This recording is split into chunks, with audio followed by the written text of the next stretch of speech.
All right, well, welcome back, everybody, to another segment of Harry and Joe today. Joe and I were talking about this. We're going to just call it Mojo. And so last time, I thought calling it two guys talking. Yeah, okay, it sounds good. We'll call it that too. Depends on the day. We'll just call it whatever we want. But we wanted to just kind of continue about making relationships extraordinary. And we kind of went through the first 5 pillars, and what we want to do is go through the last 5 today. And in comparison as to what a relationship is and how do we just actually make it extraordinary. So with number 6, Joe, let's see, 6 is, sorry, buddy, who loves who more, and how does my love impact my partner? Yeah.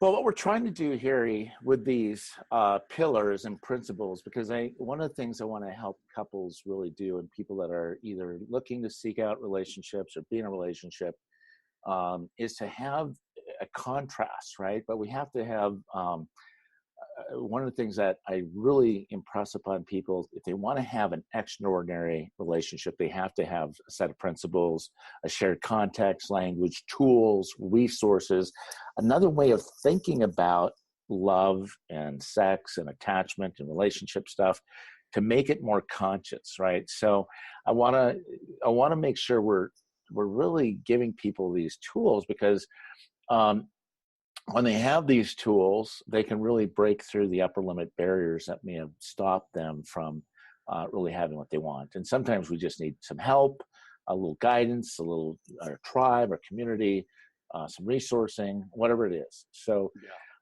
we talked about the first 5 pillars, which were, they can go back and go through. But the next 5 pillars that we're going to talk about, number 6 is, like you just introduced, is making that contrast between who loves who more and versus which is, or how does giving my love impact my partner. So the idea of who loves who more in an ordinary relationship, Harry, there's often this unevenness in balance of love, right? One partner usually loves the other more, and recreating the story of the lover and the beloved, right? And that's kind of or the teacher and the student. And when you start noticing that, Harry, when you have a teacher, student, parent, child, the lover, beloved, you start noticing there's something about that's uneven, right? Or you get into the hero, the rescuer, the victim, and then it really gets messy, because then you get into the sinner and the saint. All these one up, one down, uneven relationship dynamics that often have that yo-yo or this push and pull dynamic, where one partner is constantly, let's say, running away, and the other person is trying to close the gap, right? So we talked about the different attachment styles, the wave and the avoidant, the island, the pursuer, the withdrawer. So instead of looking for evidence of love, of who's loved or unloved, we want to be able to more, who's loved more. But it is best, even though it's really difficult, to find this balance where each partner loves the other the same amount, so that neither is creating or closing this distance between people, right? We talked about that a lot before in our attachment stuff, right? Yeah. So in an extraordinary relationship, you forget to measure how much love you're receiving from your partner. So it's impossible to create that experience of one loving the other more, right? Instead of, let's say, looking for evidence, looking for evidence of love or being unloved, or because extraordinary partners, Harry, look at the effect of their own love on their partner. So what that means is, how does my love impact you? I use a statement all the time, taking charge of your love, which means you're really looking at, how can I take charge of that, express my love in a way that's most beneficial and have the positive possible effects that we want to have, that infinite realm of possibility. Instead of focusing on who moves toward who, and focus, on how much you give, and giving your love and how your love can benefit and enhance your partner. right? Because with love, true love is really about the betterment of the other person. It's more altruistic. Does that make sense? That absolutely makes sense. Yeah. Yeah, because it's easy, like in relationships, you're in a relationship, you get in a fight, let's say, or a dispute, and when you hear one person saying, I did this, or you don't do Yeah. that, and you do that one up, one down thing, and you feel like that person ends up saying, I loved you more, pretty much, Yeah. So, yeah. yeah. Well, then we get into this comparison, right? This Yeah. comparison game. And comparison is, it's the root of suffering, Harry, because we're always comparing, one up, one down. You did this, I did that. It's tit for tat, this for that. It's, quid pro quo. It's all this stuff. Now, the energy exchange has got to be fair and balanced. I mean, if you're in a lopsided relationship, obviously that's not going to be fair. If you get one person who's always showing up and contributing and, doing all that stuff, and there's not the energy, you know what I mean by energy exchange? That it's tell me. Well, energy exchange is, it's when we're in love, there's positive, it's a positive, energizing synergy that can really help a couple grow, right? While we're both contributing to the relationship, right? When we're both in it, it's two powerful people showing up, contributing, adjusting, meeting each other's needs, and doing their part to make sure that the energy, otherwise it's kind of like the watermark, right? The watermark of the relationship is like, say, we talked about the temperature, but the watermark is, say, you want it at a 10, right? You want to have the ultimate relationship, right? Yeah. But if you got one person, but you can get into these exchanges where one person's showing up at a 10, the other one's at a 1, so the watermark goes down to a 2, a 5 or something. And that doesn't necessarily work out either. But when we get into comparisons, then you get into trouble, right? Because who loves who more, rather than how can I love more and how can I love my partner more? Does that make sense? Yeah, so key. Key. Yeah, we can't do that in relationships, that's for sure. No. Yeah, that's good. All so right. We're gonna look. Yeah, this next one I really love, and it's the idea that the kind of a ordinary relationship looks at how good can outweigh the bad, versus in an extraordinary relationship, Harry, the bad is access to more good. So what do we mean by that? There are good parts of a relationship and there are bad parts, right? There are good things you love about your partner, and then there's bad things you just you kind of grr through, Yeah. And maybe it's so simplistic. I mean, it's just saying everyone has bad, but I'm saying I love the good more than the bad, but you're making this so much more amazing. Yeah, that's right. But in an ordinary, you may say, in an ordinary relationship, you maybe say the sex is great, but the conversation isn't very stimulating. Or maybe you feel loved and supported, but you're not stretched and challenged to be the best version of your future version of yourself. Right. So focusing as much as possible on extending the good and doing what you can to make the bad parts tolerable. Okay. So you can move on as quickly as possible back to what's good.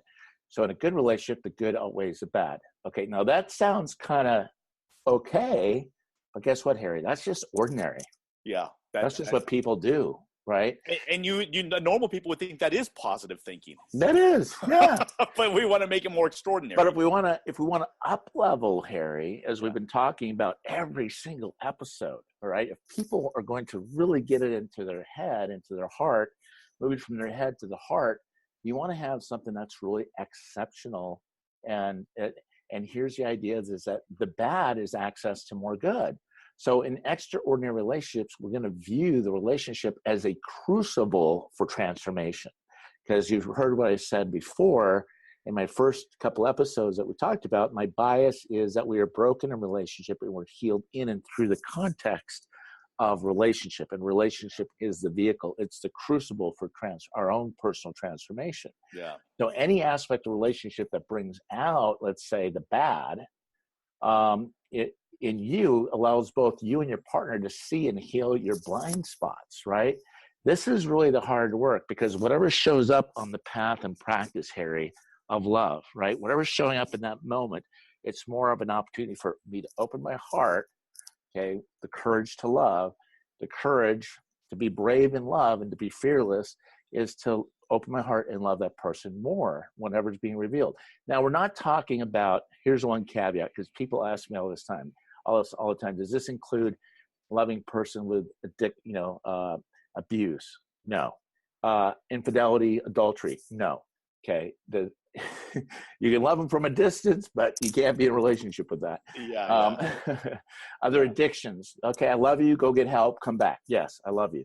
But you gotta realize. So I'm not saying there are certain times where you have to have boundaries, but I'm not talking about that. Just to have a caveat.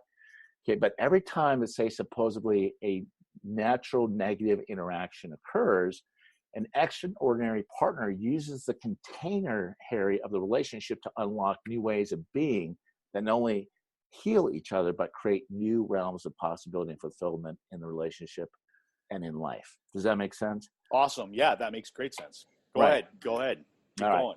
So we're going. Wait. So let me ask you this before we move on to the next one. So when you say bad is access to more good, can you give us an example of a prime way to do that?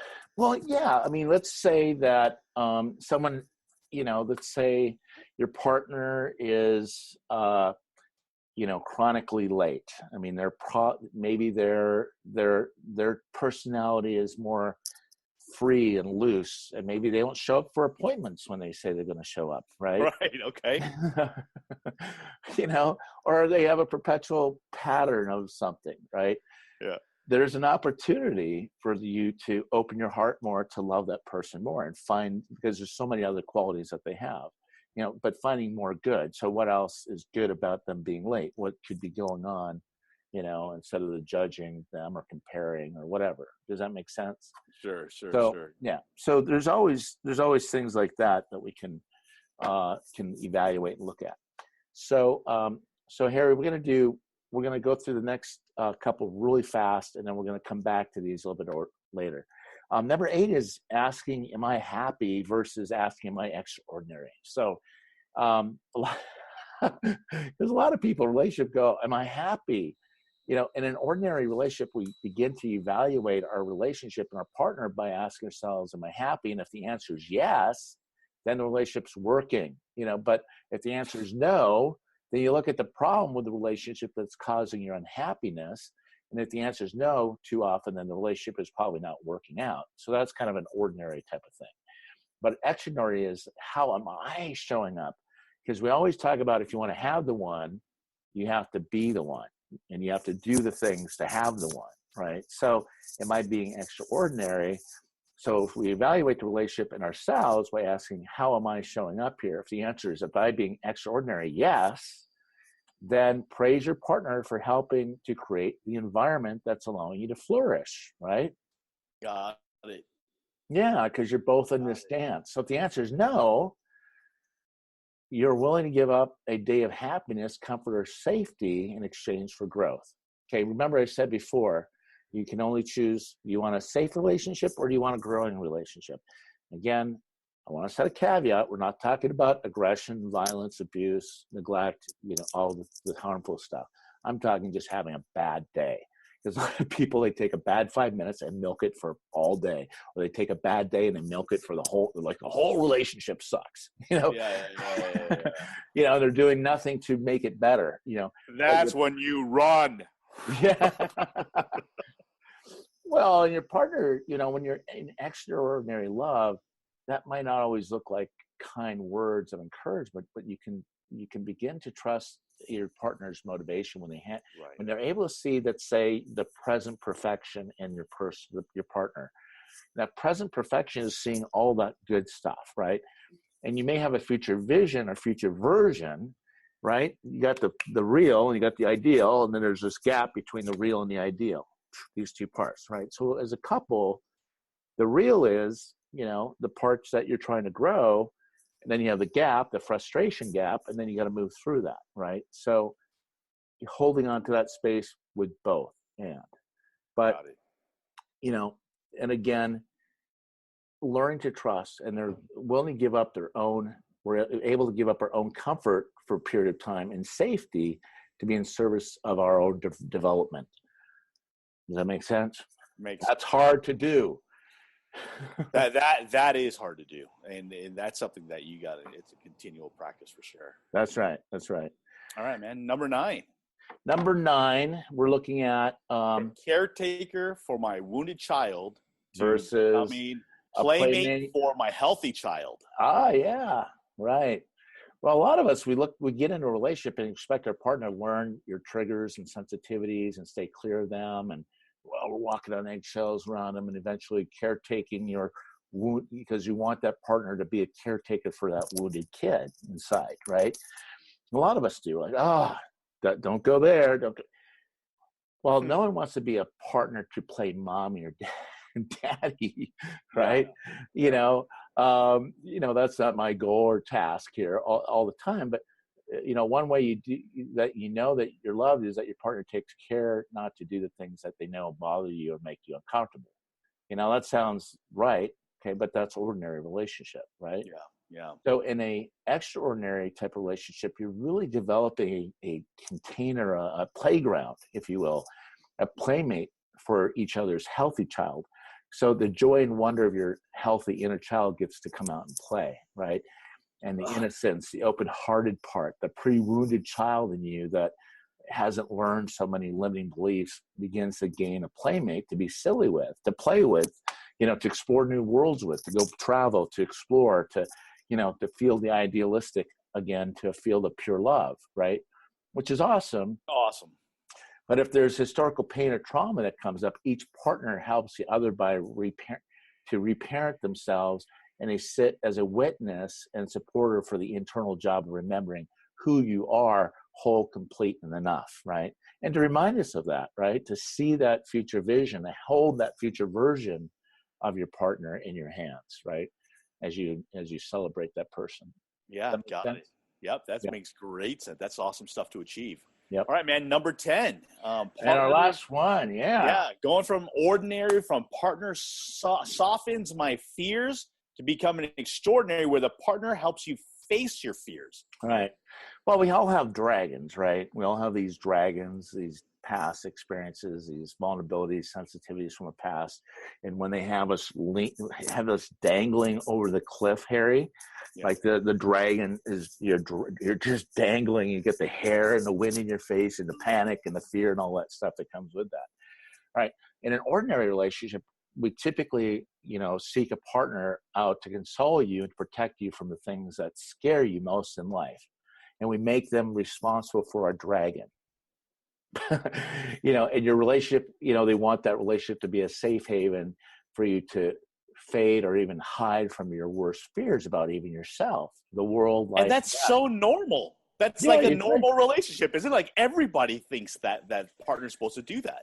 Yeah, and that's important. I mean, I think there's times for that. And if your partner doesn't share these fears, they can protect you by standing out front and handling them for you, right? That's kind of the ordinary type of relationship. Now, should we do that? Can we do that? Absolutely. However, if you want to go through and break through the upper limit barrier, here's a different pillar that they have to stand on, right? Give it to us. And that partner is helping you face your dragon, help you face your fear, right? And that partner comes alongside you, stands beside you, helping you to lean into your fears. An extraordinary partner feels the discomfort with you as a container and then expresses it and it feels it and sees the courage in you to face the fears you never thought you could, right? So this expands the sandbox or the playground of what you can play with in your life to also include things that you were formerly afraid of and therefore really expand your very definition of yourself in the process. So all those things are really, really positive. And these are our 10 pillars, Harry, of moving it from an ordinary to extraordinary relationship. And this takes time. This takes experience. This takes community and tribe and getting in with other like-minded people that share your desire. So we're here. And getting professional help and direction by people like Joe and. You guys, we're here for you. If you like this content, please feel free to reach out to us on the information below. Joe is in northern San Diego, and but he is also global. So we can be accessed by Skype. We can have these sessions set up little for Zoom sessions here, like we're doing here. Yeah. Yeah, exactly. So, let us know. And if you'd like to contribute, please feel free to do so. We can keep putting out some great content. And Joe, this stuff's awesome. I mean, let's keep going and striving from being ordinary to extraordinary. And please, if you like this stuff, follow us, subscribe to us, share this stuff with your friends. This is some great stuff. All right, you guys, take care. Thank you, Harry. God bless. All right, Make this your best day. See you on the other side. All right. Bye-bye.